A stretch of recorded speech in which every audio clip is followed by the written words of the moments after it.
Hello and welcome to Nerd Subculture. I'm your host Jared. And I'm Edwina. And today we're continuing a Once More with Feeling series, our Buffy the Vampire review series. Today we are doing Season 2, Episode 2, Some Assembly Required. First released on the 22nd of September 1997, directed by Bruce Seth Green and written by David Tyrion.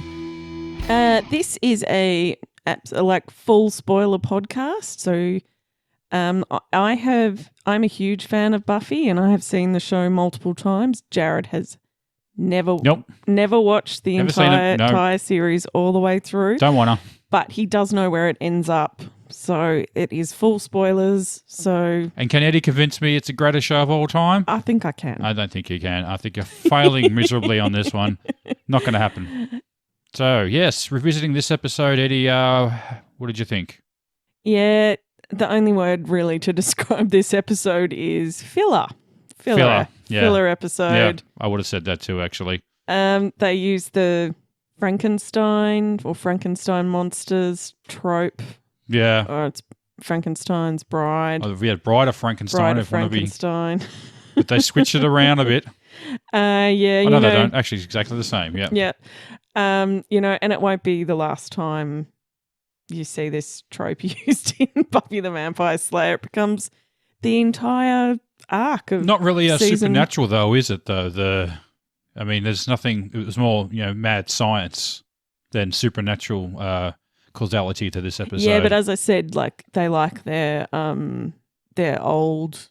The old school. Old school. So. Oh, what do you call them again? I keep forgetting. What's the name of them?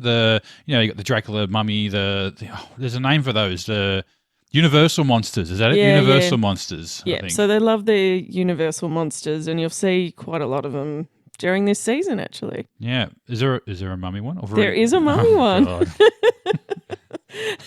think that's coming up. What about Bride of the Atom? I don't think so. I don't think so. No, Bride of the Atom. Damn it.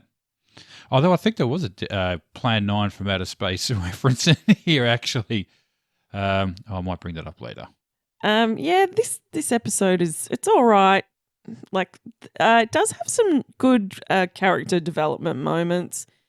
The main thing, you can normally skip this episode. You can skip, and you don't really lose much, except the Giles and Jenny Calendar dating stuff. Yeah. I also think it's the start of. Also, you see a lot of development with Angel and Buffy as well. Oh, yes, the Angel Buffy. Yeah. Well, okay, so I think we'll get into the synopsis. Yep, go ahead. All right. This episode begins with Buffy waiting for a vampire to rise when she falls into an open grave. A body was apparently stolen from it earlier. The next day, Giles hears Buffy's findings at the cemetery and fears someone is raising an army of zombies. Buffy goes to find Willow, who was talking with Chris, the reigning science fair champ. As Buffy approaches, Chris's friend Eric takes pictures of girls passing by. Willow finds that the girl missing from the open grave died in a car accident. That night, Cordelia is walking to her car when she senses that someone is following her. She hides in a dumpster, and when she thinks it's safe to get out, she encounters Angel. He starts to help her out when they find a hand inside the dumpster. The gang return to the library and find a frightened Cordelia. They decide to abandon Giles' zombie theory and search the lockers of science students. They find medical books, an article on a car accident in Chris's locker, and a jigsaw of a female body parts in Eric's locker. In an abandoned science lab, Chris and Eric are almost finished assembling a girl's body, except for the head.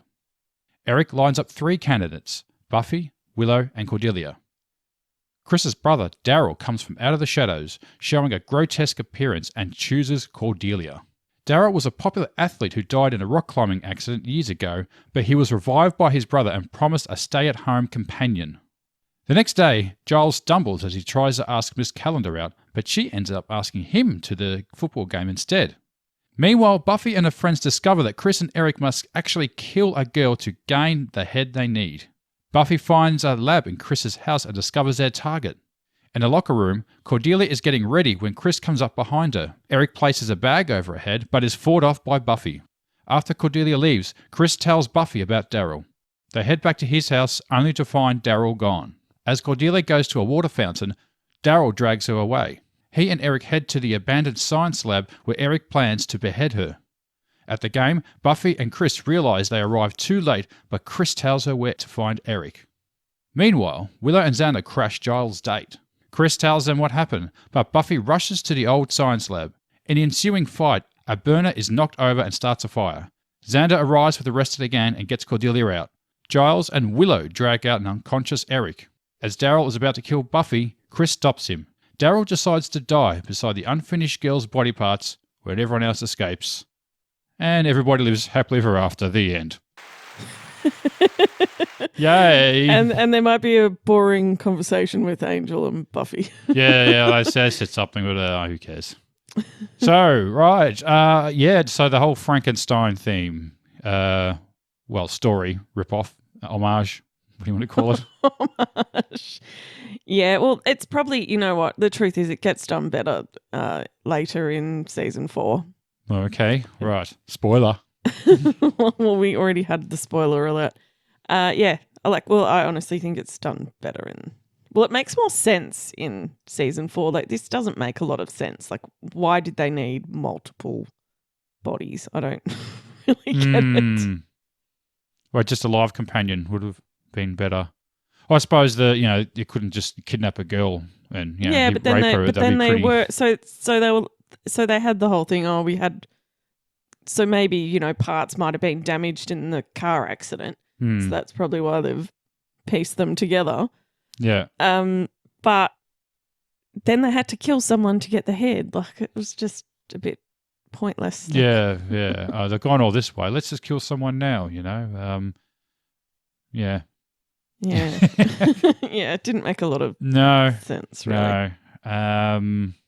Not a lot to say about this episode. I gotta say. To be honest, it is a bit of a meh episode. Yeah. It's probably the same as what was it? Never Kill a Boy on the First Date. What was that with Owen? Yeah, with Owen. Oh, Owen.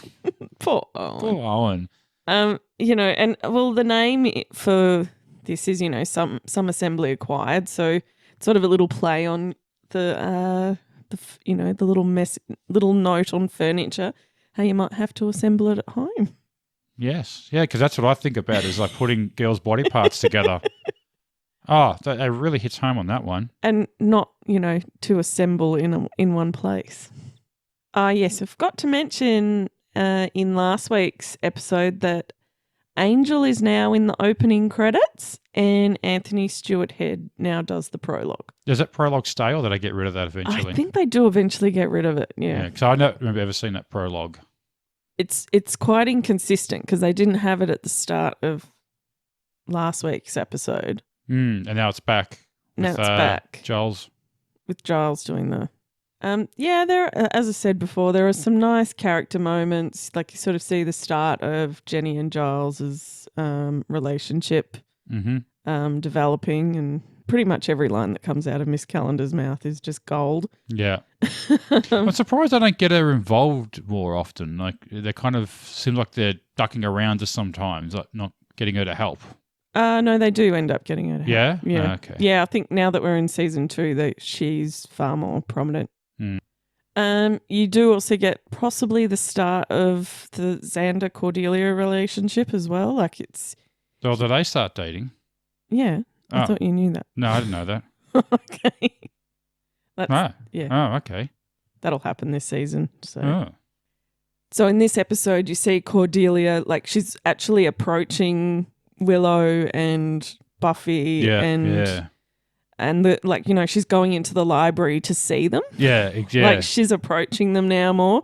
So so you can kind of see her trying to be friends with them. Mm-hmm. And she does actually sort of, I think when Xander saves Cordelia at the end, that's when she comes up to actually say thank you to him, and he's kind of rude, like kind of a bit of an ass to her. But she looks like she is genuinely thanking him. Like, she's being quite sincere. So it's sort of, I think it's sort of the start of her being attracted to him. Right, okay. Yeah. And you get quite a bit of Buffy Angel development as well. Yeah. But yeah, like they sort of had to talk through what happened in the last episode because he did kind of get a bit jealous of. Yeah. It was funny him saying, "Oh, he's I'm not jealous of him. He's just a kid, Yeah. I mean, even though they're all the same age, and he's 241 years old. Yeah. Which he reveals his age for the first time apparently in this episode. So the idea of him seeing him as a child is kind of interesting if you think about it, because she's a child. Well, he'd see everyone as a child. So, but then, what does that make? But then, what does he see Buffy as? Yeah. Yeah. Oh, that gets a bit weird then, doesn't it? Yes, it does. Sort of Robert Pattinson sort of levels of weird. But then he says at the end, it's not that he's jealous of Xander, but it's because he gets to see her in the daylight when he doesn't get to see her. Oh, she looks better at night. Isn't that what you said? No, I don't look good during the day. Something like that. Yeah, but he does slut shame her as well for doing that little dance. But you also have the scene in the cemetery with her and Willow, and obviously her and Willow had talked it out as well. Yeah. You can kind of see that, like, how close their friendship is at that point, because you do sort of see there was a bit of a that little rift in the previous episode, but it all seems fixed in this one. But there's still a few leftover issues that they needed to talk out. So apparently this is the only time Angel is wearing a tan jacket. Oh, for fuck's sake. Really? I don't know why people think that's important. Why is it? Really? Why is that so important? Why is that important? I don't know, but I see something written on that, and I'm like, why would someone note that? Like, is that really that important? That he's wearing a tan not jacket? at all. Not at all. Has nothing to do. He's got a tan jacket on. So what? His clothing is very important in this series. It describes of his upbringing, and maybe his mum was a tanner. No. Yeah. No. And when I say a tanner, that's someone who used to beat leather. Yes, I know what you mean. But no, he lived in Ireland and his parents were quite wealthy. Oh. He was just a dropkick. Oh. This is how bad boy's whole life. Wow. Yeah. There you go. Should we get in? Do you have anything? Oh, had you seen this episode? No, I've not seen this episode. So, yeah, this is all new to me. Now, I wanted to bring up the actor who played Eric, Michael Bacall, has gone on to be a writer for films on 21 Jump Street, the Channing Tatum and... Oh, okay. Scott Pilgrim, Inglourious... Oh, he was in Inglourious Bastards. He's done a few things, this guy. Sort of more behind-the-scenes stuff, but yeah, writer. He's written a few scripts for. So he's had a bit of a career. And Daryl, we all recognise Daryl from something. I think he's one of those actors that's in like everything. Like he's done a little bit of everything. And he normally plays like a sergeant. Yeah, he's definitely more of a strong man. I'm just looking at it. Oh, he's in True Blood as a camp guard. Southland. Oh, the TV series. Sorry, I thought it was the movie. Southland Tales. Yeah. That horrible. I thought it was in Southland Tales. Yeah. Oh, he was in Milk. Okay. As the milkman. Okay. I'm serious. All right. Everything. Scrubs, CSI. Yeah. Everything. Law and Order. No, Jag, Roseanne. The Rock. He's cast as Marine that dies. Okay. Yeah. All right. Hey, Beverly Hills 90210. Special ticket taker. Jesus, Good on him. No, he's done well. That's good. All right. Should we move on to question time? I don't know. You ready for him or not? I'm ready for question time. All right. Let's get on with those questions. You ready? I am. Question time. want to ask you a bunch of questions. And I want to have them answered immediately. Hit me. Okay. Which character was your favorite in this episode? Oh, I don't know. I'm sort of tossing up between Cordelia, maybe, and Buffy. Yeah, but then I don't know. Maybe a mumbling Giles kind of gets me as well. Oh, did you like the bumbling English fumbling, man? mumbling man. Yeah, that's how all English guys pick up. Yeah, yes. He was playing. He was channeling his inner Hugh. What is it? Hugh Grant. Hugh Grant. Yeah. Yeah. Giles was. What? No, I think Hugh Grant channels him. I think he'll tell you that too. I'm pretty sure that Hugh Grant's been has been doing the bumbling Englishman for a lot longer. Yeah, but Eddie, it's not who did it first. It's who did it better. Yes, of course. of course. Yep. I have to go Miss Calendar. She's a boss in this. She's a boss lady. Well, she didn't do anything though. Oh, but the way that she just she just casually, she could see that he was trying to ask her out. You're like, all right. Well, did you want to come out with me instead? Yeah, yes. But then she's the one who was like, "You're going to come on the date," and it's like, "This is a date." And she says, "Oh, you noticed that, did you?" She does that a couple of times. Well, you noticed that, did you? It's kind of cute. Yes. Yeah. She's good in this episode. Which character do you love to hate in this episode? I find it's always a toss-up between Angel and Xander. Sorry, not Willow and Xander. Sorry, not Angel. Okay. They just always seem to be background characters just for the wise. It's funny, Angel. It's funny how Xander really reminds me of Sokka from The Last Airbender, but he's just a lot more pathetic than Sokka. Like a Sokka could actually do things and hold his ground. Yeah, the wisecracking sort of sarcastic character. But Sokka's just done way more better, I feel.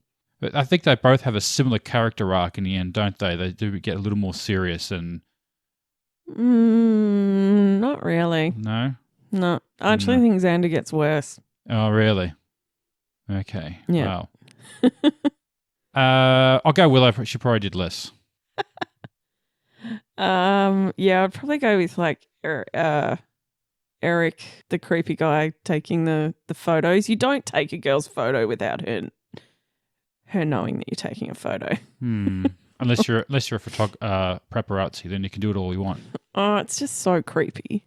I don't particularly like paparazzi photographers either. Like, I think the whole thing's a bit disgusting. But you look at their photos all the time. Do I? Yeah, you do. You've seen them. You know, those photos of celebrities walking down the street looking unshaven, hungover. Who do you think took those photos? Yeah, of course. Of course. Like, you know, there is a whole industry on it. So. Yeah. Doesn't mean it's right. Well, now it's bad because of what's happened to Britney. Now we're all on the other side of celebrities. But next week we'll join the paparazzis maybe. Yes. What was the most memorable fight scene? There was a few fight scenes in this, wasn't there? There's one at the end it was pretty cool, wasn't it? She was doing backflips and stuff and some really funky. Oh, that stunt double got a paycheck that day. Oh, yeah, Spuffy got his workout. He? Is it a bloke? Oh, sometimes they use a guy. Oh, really? Yeah. Oh, okay. You can tell. Oh. I've never noticed. Really? They use a bloke sometimes? Okay. I think in the early... I think it's okay after this point. But I do think in like the first season it was a guy. Yeah, probably doing some crazy stuff and high impact sort of... There was some WWE moves in there, I think, too. Yeah. So, yeah. So that the final one, yeah. Yeah. I like the Xander move with he jumps on the trolley to push it through the fire. Yeah. That's a pretty... What jumps on top of Cordelia. Where have I seen that before? Was that actually her, or did you just stunt double? A body double. A body double. Maybe. Yeah. Got a habit of characters jumping on top of women, hasn't he? Funny about that. Maybe it's like, also, it's his insert character, so. Yeah. Okay. Yeah. Moving on. LOL moment. Actually, I'll probably say that was the LOL moment. Him jumping on the gurney to get across the fire. Mine was definitely Miss Calendar to Giles, and it was, "Oh no, please call me Jenny. Miss Calendar is my father." That was going to be my line. Who gets the wooden spoon? I say Angel. I think Angel gets the wooden spoon. Yeah. Yeah, he didn't do anything, did he? He just moped this episode, didn't he? Just moped about. Yeah. Yeah. Yeah. I could either give it to the two creepy nerds. Yeah. Oh, but they did well. I mean, they resurrected someone. That's pretty good. Yeah, but why not use that for good? But did he have a soul? Why not use it for good? Why not use that skill for good? Why hide it? Did the mother know the son was alive? No, and that was the other thing. They kept it from the mum, who was obviously suffering from quite severe depression and mental illness from losing her son. Yeah. Like, she was just sitting there, like, all she did all day was watch videos of him playing football and ignoring. She didn't even know if her son was home. Yeah. Like, hey, Mum, I want to show you something, Surprise. Yeah, like you'd think because of the way that she was so depressed that they would, perhaps. Or maybe ventured down there to see how they were doing. Yeah. Or notice that there was someone else in the house. Yeah. Yeah. Favorite scene? I did kind of like seeing Cordelia jump in a dumpster. And then get out with a hand there. Okay. Yeah, which I think leads into the next question. But I was going to say, well, my favorite scene was part of the, was the four of them in the cemetery, and Xander's like, this might go a lot faster if you actually picked up a shovel too. And Giles was like, here. And Buffy responds with, "Sorry, but I'm an old-fashioned gal. I was raised to believe that men dig up the corpses and women have the babies." That's fair trade. Yeah, fair trade. What was your least favourite scene? Maybe the football game scene, because I'm not a fan of men with padding to play rugby.